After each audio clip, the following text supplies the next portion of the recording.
जय हिंद दोस्तों, एक बार फिर से स्वागत है आपका आपके अपने YouTube चैनल स्टडी लाइक के पर। तो दोस्तों, जैसा कि आपको पता है, ये हमारी इस चैनल पर तीसरी क्लास रहेगी और क्लास का विषय आज हमने लिया है हरियाणा का भौगोलिक परिचय। जो आगामी CET की परीक्षा होने वाली है उसके लिए आज का हमने टॉपिक लिया है हरियाणा का भौगोलिक परिचय। जो HSC ने कहा है कि CET के एग्ज़ाम में 30% जो हिस्सा है वो हरियाणा GK का रहने वाला है। उसी के लिए आज का हमने टॉपिक लिया है हरियाणा का भौगोलिक परिचय।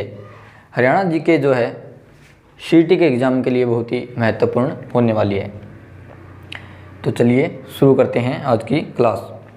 सबसे पहले हम हरियाणा की अक्षांशीय स्थिति और देशांतरीय स्थिति की बात करेंगे। अक्षांशीय स्थिति सबसे पहले हम देख लेते हैं हरियाणा की। अक्षांशीय स्थिति हरियाणा की हो जाएगी 27 डिग्री 39 मिनट उत्तरी अक्षांश से 27 डिग्री 39 मिनट उत्तरी अक्षांश से 30 डिग्री 55 मिनट। क्या हो जाएगा? 27 डिग्री 39 मिनट उत्तरी अक्षांश से 30 डिग्री 55 मिनट उत्तरी अक्षांश। ये हो जाएगी अक्षांशीय स्थिति। 27 degree 39 minute 27 degree 39 minute 27 degree 39 minute उत्तरी अक्षांश से 30 डिग्री 55 मिनट उत्तरी अक्षांश। 27 से 30 27 30 27 39 30 55 27 डिग्री 39 मिनट उत्तरी अक्षांश से 30 डिग्री 55 मिनट उत्तरी अक्षांश। जो अक्षांशीय विस्तार है हरियाणा का हो जाएगा। अब बात करते हैं देशांतरीय विस्तार का। देशांतरीय विस्तार हो जाएगा 74 डिग्री 28 मिनट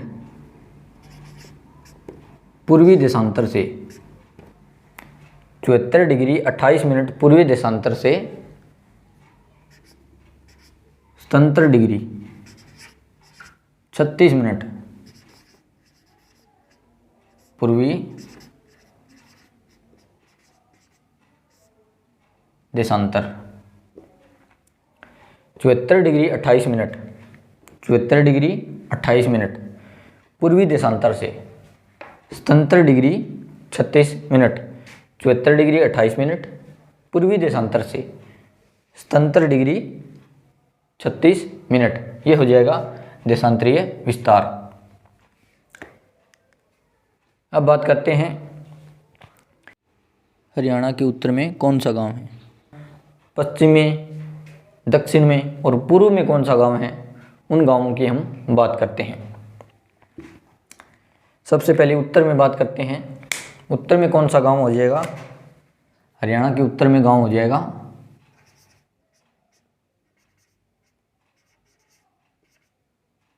शाहपुर, जो कि किस जिले में आता है?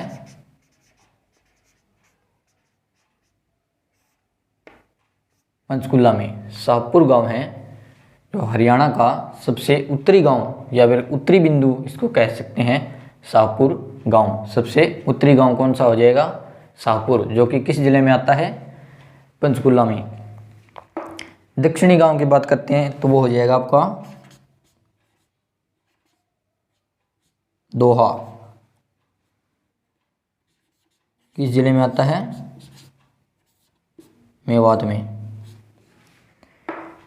दक्षिणी बिंदु कह लो या फिर दक्षिणी गांव कौन सा हो जाएगा? दोहा, किस जिले में आता है? मेवात में। पश्चिम में बात करते हैं, पूर्व में। पूर्व में हो जाएगा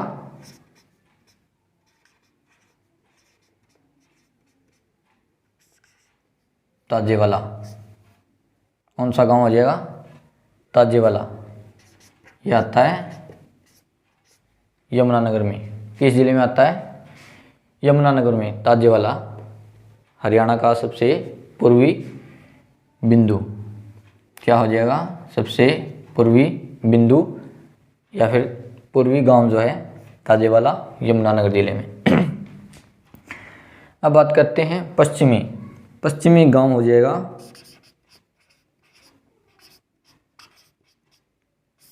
चौटाला।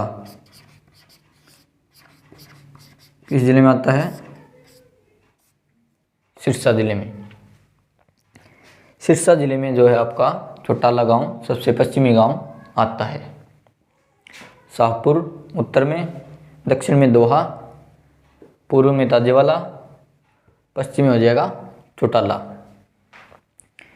बिंदु देख लिए। अब देखते हैं हरियाणा के साथ जो अन्य राज्य हैं, कौन कौन से राज्य जो है हरियाणा के साथ सीमा बनाते हैं। सबसे पहले हो जाएगा उत्तर पूर्व में बात करते हैं, उत्तर और पूर्व में बात करते हैं तो वो हो जाएगा हिमाचल प्रदेश। कौन सा राज्य हो जाएगा? हिमाचल प्रदेश। उत्तर और पश्चिम में बात करते हैं, उत्तर पश्चिम में कौन सा जो राज्य स्थित है हरियाणा के, वो हो जाएगा पंजाब। कौन सा राज्य हो जाएगा? पंजाब। पड़ोसी राज्य हिमाचल प्रदेश, पंजाब। इस तरफ जो आ जाएगा दक्षिण पश्चिम में स्थित है, दक्षिण पश्चिम में, वो हो जाएगा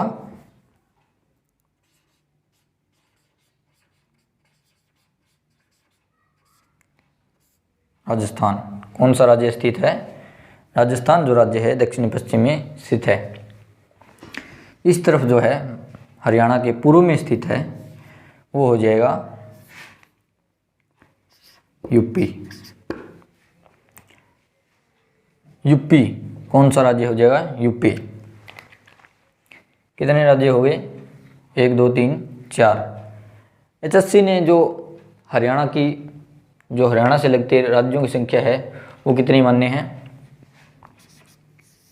4।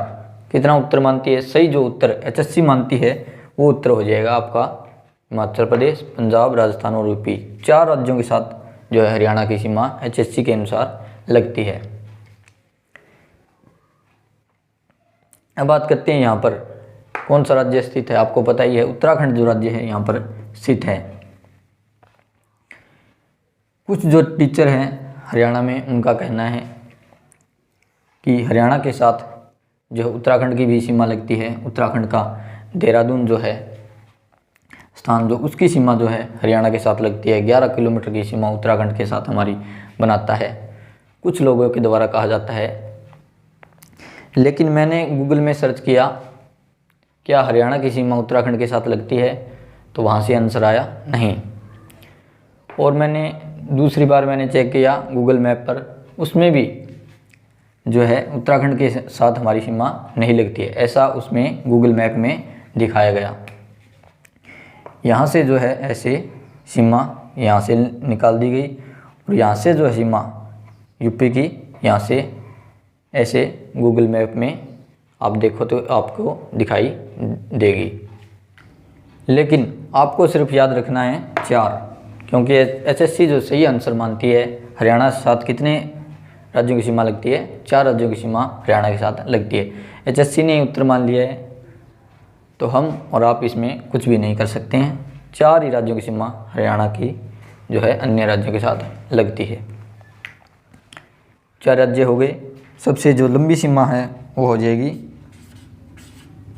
1262 किलोमीटर जो सीमा है राजस्थान के साथ हमारी सबसे ज़्यादा सीमा लगती है। राजस्थान के साथ 1262 किलोमीटर। अब बात कर लेते हैं हरियाणा में हरियाणा का क्षेत्रफल। सबसे पहले बात करेंगे हरियाणा का क्षेत्रफल।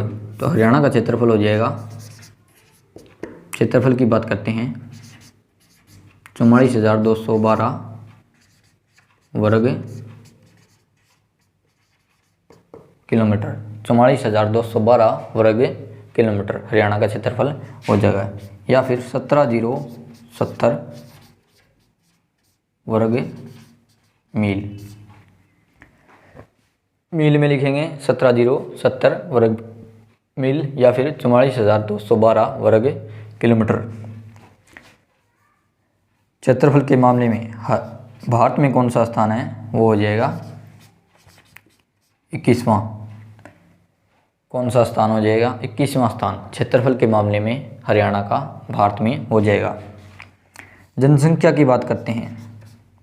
जनसंख्या की 2011 की जनसंख्या जनगणना के अनुसार जो है हरियाणा की जो जनसंख्या हो जाएगी वो हो जाएगी 253,51,462।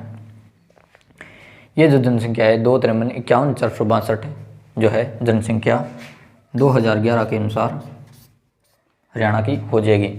और जनसंख्या के मामले में कौन सा स्थान हो जाएगा? वो हो जाएगा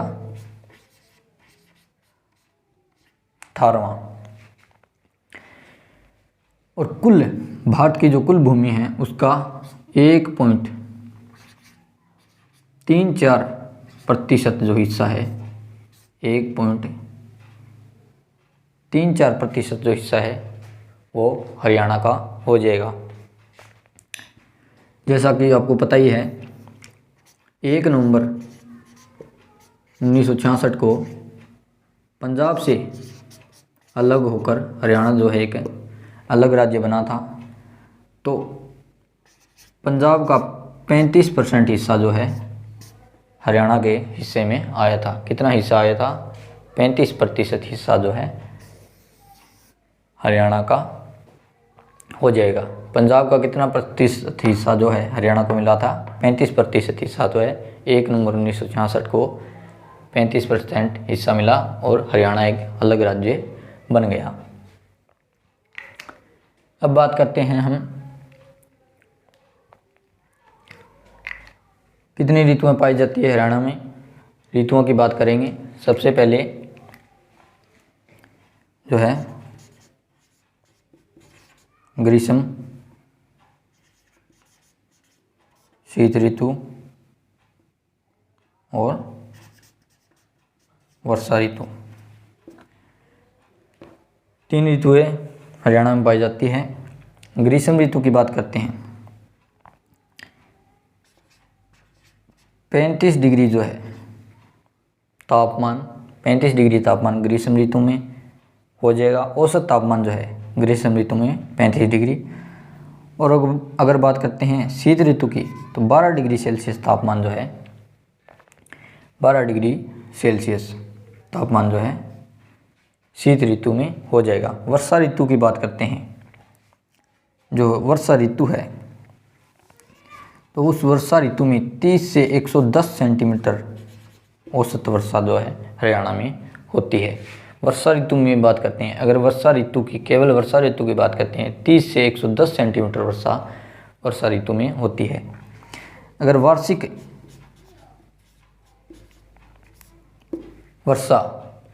औसत वार्षिक वर्षा की बात करते हैं हरियाणा में वो हो जाएगी लगभग 61 सेंटीमीटर।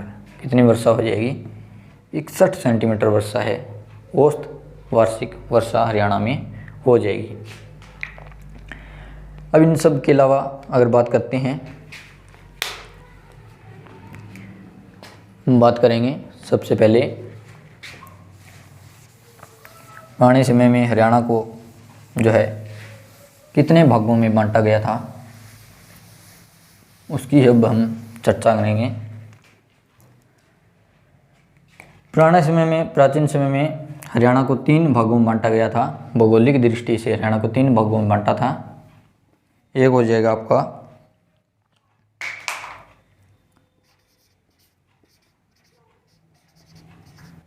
कुरुक्षेत्र, एक हो जाएगा आपका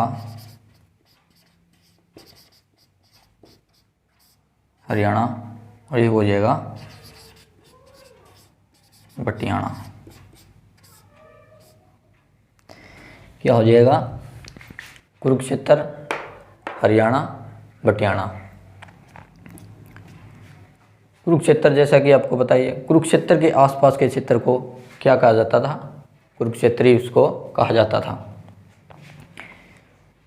हरियाणा की बात करते हैं तो हरियाणा में आ जाएगा हिसार, भिवानी, झज्जर, रोहतक, जींद। ये जो एरिया है बीच का एरिया उसको जो है हरियाणा उस समय में बोलते थे। यहाँ आपको याद रखने हैं जो जाटों की अधिकता के कारण, जाटों की अधिकता के कारण इस क्षेत्र को क्या कहा जाता था? तो इस क्षेत्र को कहा जाता था जटियात। क्या कहा जाता था? जटियात जो क्षेत्र है, इस क्षेत्र को कहा जाता था। जाटों की अधिकता के कारण इस क्षेत्र को क्या कहा जाता था? जटियात क्षेत्र। हिसार, भिवानी, दादरी, झज्जर, रोहतक, जींद, ये यहाँ का जो एरिया है उसी को हरियाणा कहा जाता था। बटियाना की बात करते हैं तो वर्तमान में जो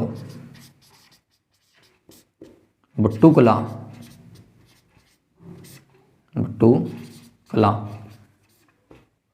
तो फतेहाबाद में आता है, फतेहाबाद डिस्ट्रिक्ट में जो स्थित है बट्टुकला, इसके जो आसपास का क्षेत्र है, बट्टुकला के आसपास के जो क्षेत्र है उसी को जो है बटियाना कहा जाता था। कहा जाता है कि भाटी राजपूतों ने इस क्षेत्र को बसाया था। भाटी राजपूतों ने इस क्षेत्र को बसाया था। बट्टुकला के आसपास का क्षेत्र जिसको भाटी राजपूतों के द्वारा बसाया गया था, बटियाना के नाम से जाना जाता है। कुरुक्षेत्र, जैसे कि आपको पता ही है, कुरुक्षेत्र के आसपास का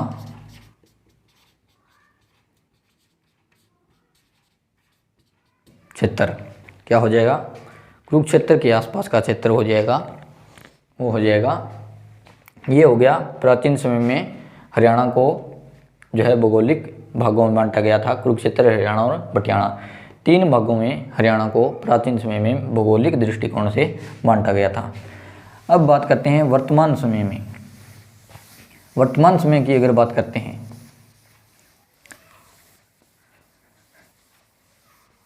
वर्तमान समय में बात करते हैं, एक हुए हैं आपके हरियाणा के व्यक्ति हैं डॉक्टर जसबीर। डॉक्टर जसबीर, इनकी एक पुस्तक आई थी N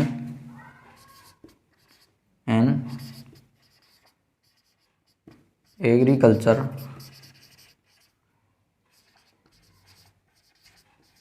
geography of Haryana, an agriculture geography of Haryana, doctor Jasbir Singh की पुस्तक है। इनमें, इस पुस्तक में इन्होंने हरियाणा को 8 भागों में बांटा है। कितने भागों में बांटा है? 8 भागों में हरियाणा को डॉक्टर जसबीर सिंह ने बांटा है। किस पुस्तक में? An agriculture geography of Haryana. तो 8 भागों को देख लेते हैं। तो सबसे पहले ऊपर का जो भाग हो जाएगा, ये जो आप देख पा रहे हैं, ये जो भाग है ऊपर का जो है शिवालिक श्रेणी है, ये हो जाएगा शिवालिक क्षेत्र। हरियाणा का उत्तर में जो है शिवालिक श्रेणी जो आती है, शिवालिक क्षेत्र हो जाएगा हरियाणा के उत्तर में। पंचकुला, अम्बाड़ा और यमुनानगर में शिवालिक की पहाड़ियाँ आपको पता है स्थित हैं, शिवालिक क्षेत्र हो जाएगा। ये जो आप यहाँ पर देख पा रहे हैं, महेंद्रगढ़, रेवाड़ी, गुरुग्राम और मेवात, पलवल में जो पहाड़ियाँ हैं वो हो जाएगी अरावली की पहाड़ियाँ, हो जाएगा अरावली क्षेत्र, शिवालिक क्षेत्र हो जाएगा जो बिल्कुल उत्तर में स्थित है। दक्षिणी पश्चिम में जो स्थित है अरावली क्षेत्र हो जाएगा। अब बात करते हैं कितने हो जाएंगे, 1 2 हो गया। अब बात करते हैं यहाँ पर जो शिवालिक क्षेत्र के बिल्कुल नीचे जो स्थित है, शिवालिक के नीचे जो स्थित है 25 किलोमीटर की जो बट्टी है एक शिवालिक के नीचे, उसको कहते हैं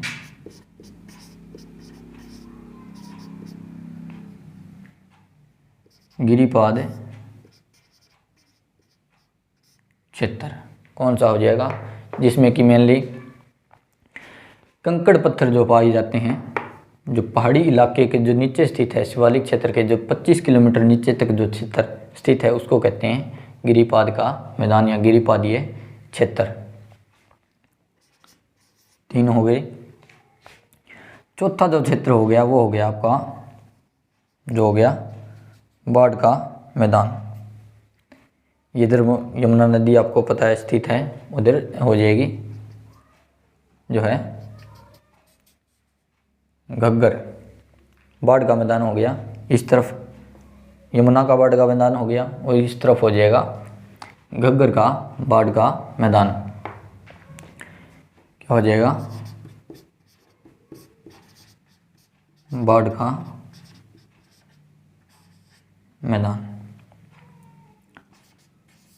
बाढ़ का मैदान ये हो गए 4 क्षेत्र, अरावली क्षेत्र, शिवालिक क्षेत्र, गिरिपादीय क्षेत्र, ये हो गया बाढ़ का मैदान। और सबसे इम्पोर्टेंट है ये आपका हो गया बीच में जो स्थित है जलोढ़ का मैदान। ये जो क्षेत्र स्थित है ये हो जाएगा जलोढ़ का मैदान। सबसे उपजाऊ जो भूमि है, सबसे उपजाऊ भूमि कृषि के दृष्टिकोण से जो सबसे उपजाऊ भूमि है वो हो जाएगा जलोढ़ का मैदान, जो यमुना और घग्गर नदी के बीच में स्थित है। 5 जो है डॉक्टर जसबीर के अनुसार जो भौगोलिक क्षेत्र हरियाणा में हो गए 5। छठा भौगोलिक क्षेत्र हो जाएगा सिरसा में जो स्थित है वो हो जाएगा अनकाई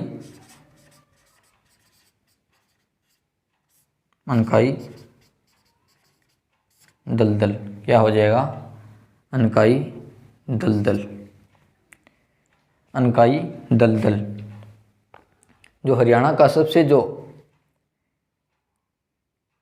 गहरी जो जगह है जिसको बोलेंगे सबसे जो नीची भूमि है हरियाणा की वो हो जाएगी अनकाई दलदल, जो कि सिरसा में स्थित है। इसकी जो औसत ऊंचाई है वो हो जाएगी 200 सेंटीमीटर से भी कम इसकी औसत ऊंचाई हो जाएगी। इसकी सबसे कम ऊंचाई जो हरियाणा की भूमि की है वो है अनकाई दलदल, जो सिरसा जिले में स्थित है। एक है आपका बात करते हैं 7वें की, तो हो जाएगा तरंगित बालू का मैदान।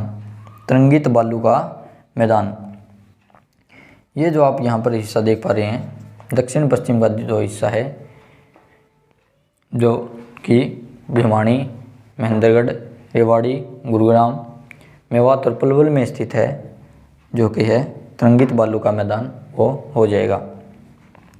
8वें नंबर की बात करते हैं तो वो हो जाएगा आपका बालू